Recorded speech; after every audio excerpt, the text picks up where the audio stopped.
नमस्कार। तुला राशि पर एक बड़ी महत्वपूर्ण चर्चा इस बात को लेकर है क्योंकि ये जो प्रमुख बदलाव है 21 तारीख से 29 तारीख के बीच में, ये बदलाव क्या इफेक्ट डाल रहे हैं और कौन कौन से बदलाव हैं और इनका आपसे क्या सरोकार है, क्या इसका आपसे पॉजिटिव और निगेटिव रिश्ता हो सकता है, बहुत कम शब्दों में जानने की कोशिश करेंगे। नंबर 1, आप देखेंगे पहला बदलाव तो यह है कि नीच राशि में चल रहे मंगल,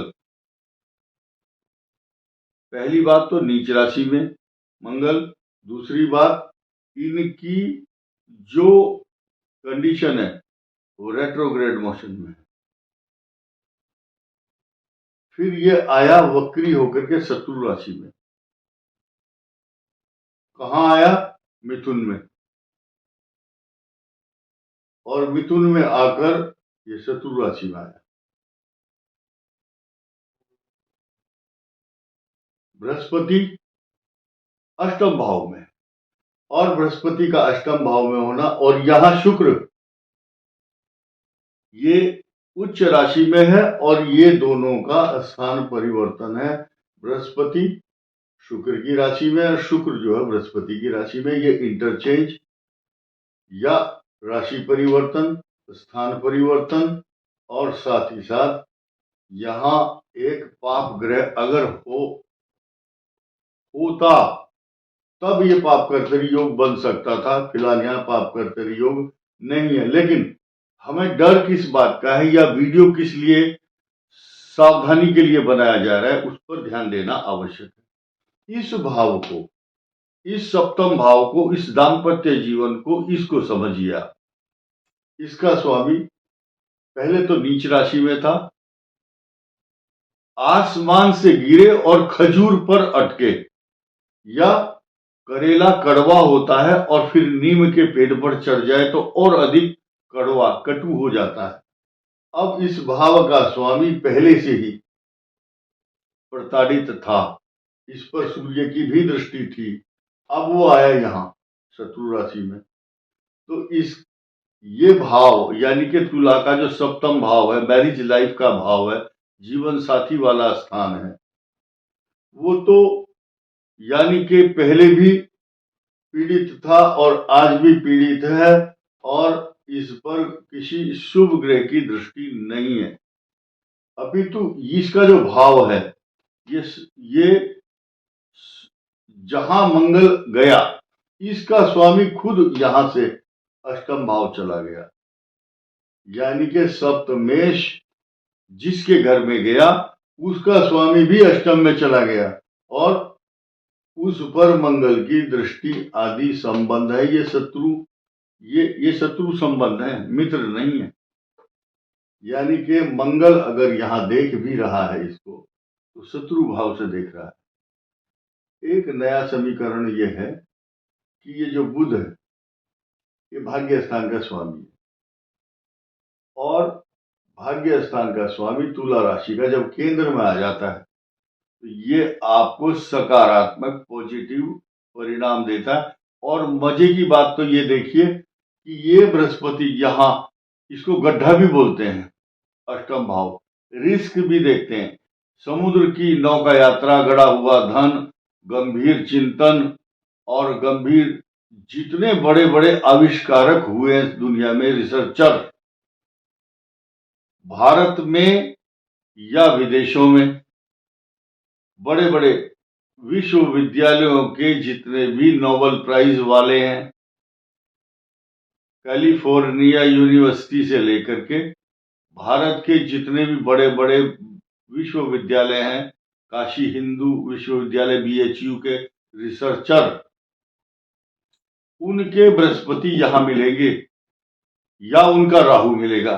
वो डग आउट करता है, बहुत गहराई में जाता है और खोद करके ज्ञान को निकालता है।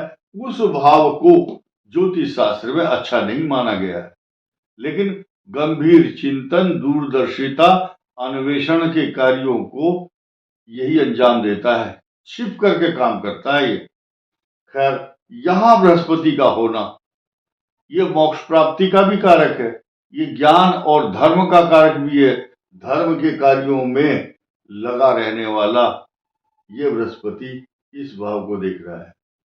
यहां मैंने ये टिकाया है निशान, ये भाग्य स्थान का स्वामी है लॉर्ड। इस पर ये 24 जनवरी से कंडीशन शुरू हो जाएगी तुला राशि के लिए। अब एक इसको अच्छा कहें या खराब कहें, देखिए ध्यान देने की बात है। इस तुला राशि के स्वामी की पोजीशन अब राहु के साथ इसी आने वाली 27 तारीख को उच्च राशि में होगा, लेकिन भाव होगा छठा। तो तुला राशि का स्वामी राहु के साथ जाना और इस पर शुभ ग्रहों की दृष्टि नहीं है, तो इसके ज्यादा अच्छे परिणाम नहीं कह सकते हम। और इतने दिन तक आपको शारीरिक दृष्टि से अपने स्वास्थ्य पर ध्यान देना है। तो प्रिकॉशन की बात करता हूं, मैरिज लाइफ को डिस्टरबेंस ना हो, इसलिए आप पॉजिटिव होकर चलें। वाहन ठीक प्रकार से चलाएं, क्योंकि ये वाहन का स्थान है, माता को कष्ट देगा ये, और मंगल की दृष्टि है, इसलिए भूमि, भवन, वाहन सवारी, प्रॉपर्टी, जायदाद तथा सुख के साधन, इनमें बाधा पहुंचती है। लेकिन जहां तक आपकी रेस्पेक्ट का सवाल है, इस रेस्पेक्ट का स्वामी आपके लगन में है और बुधादित्य योग बन रहा है। आपकी उन्नति, तरक्की, इंक्रीमेंट, पैसा, जायदाद, आपके पिता तथा आपके घर में खुशियों का सम्मानजनक वातावरण रहेगा। कई बार क्या होता है, इज्जत तो खूब मिलती है, बाकी घरेलू कुछ समस्याएं ऐसी होती हैं, आदमी घर से बाहर जानकर कह नहीं सकता। रही मन की व्यथा, मन ही राखे गोए, सुन अठिलई हैं लोग सब, दुख न बटी हैं कोय। अर्थात ऐसी स्थिति तुला राशि की हो रही है, क्योंकि छठे भाव में अब आ जाएंगे उच्च राशि में शुक्र। अब एक नया समीकरण देखिए, ये चतुर्थ भाव और ये छठा, इन दोनों के बीच में पहुंच गए हैं शनि। ये पापकर्तरी योग बन गया, और पापकर्तरी योग बनने से यहां चूंकि किसी शुभ ग्रह की दृष्टि का कोई भी साइड इफेक्ट या पॉजिटिव इफेक्ट नहीं है, तो संतान से संबंधित या आपकी बुद्धि को भ्रमित करने वाला ग्रह है, चिड़चिड़ा स्वभाव तथा संतान के लिए आने वाले जो अपॉर्चुनिटी वाले अवसर हैं उन पर बुरा असर पड़ता है।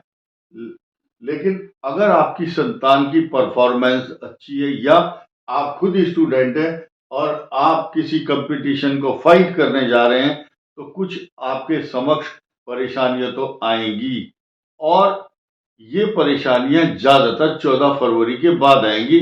तब तक आप बहुत कोशिश कीजिए और अपने आप को कमजोर और हल्के में ना लें। आपको जीवन में अब इस समय आगे 2 अप्रैल तक खास तौर से ध्यान दें, वाहन से संबंधित समस्याएं, कभी बैटरी खराब, कभी टायर, कभी पंचर, कभी उसमें काम बहुत है। इसके अलावा आपके घर में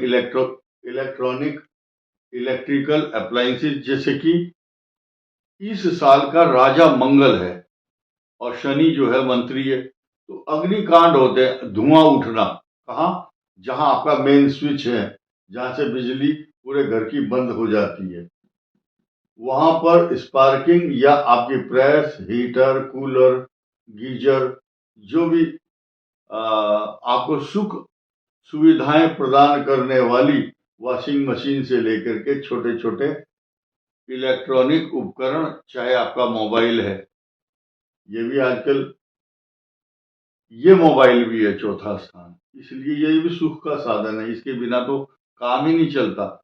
इसके अलावा ये जो भाव है, इस पर मंगल की दृष्टि है, इस पर ये समस्याएं, चतुर्थ भाव से जुड़ी हुई समस्याएं आपका ध्यान अपनी ओर आकर्षित करती रहेंगी, बोलेंगी, ये समस्याएं कहेंगी कि मेरी तरफ देख, इनको ठीक कर, उसके बाद आगे बढ़ो। ये एक स्थिति है। तथा आपके जो पशु हैं, जो किसान हैं, उनके पशु क्या कौन है, उनका ट्रैक्टर, बैल, गाय, भैंस, दूध और सुख देने वाले जो भी हैं, कोई घोड़ा पालता है, कोई मछली पालता है, कोई खरगोश, कुत्ता, पेट एनिमल। कुछ लोगों को कुत्ता कहने से थोड़ा सा परहेज भी होता है, और ये सब ध्यान देने की बात है। लेकिन तुला राशि को कुल मिलाकर के आने वाले सन 2025 में जब बृहस्पति भाग्य स्थान में आएंगे तो सुख ही सुख होगा। गम की अंधेरी रात में दिल को न बेकरार कर, खुशियां आने वाली हैं, बस उसका इंतजार कर। इस वीडियो में इतना ही। धन्यवाद। नमस्कार।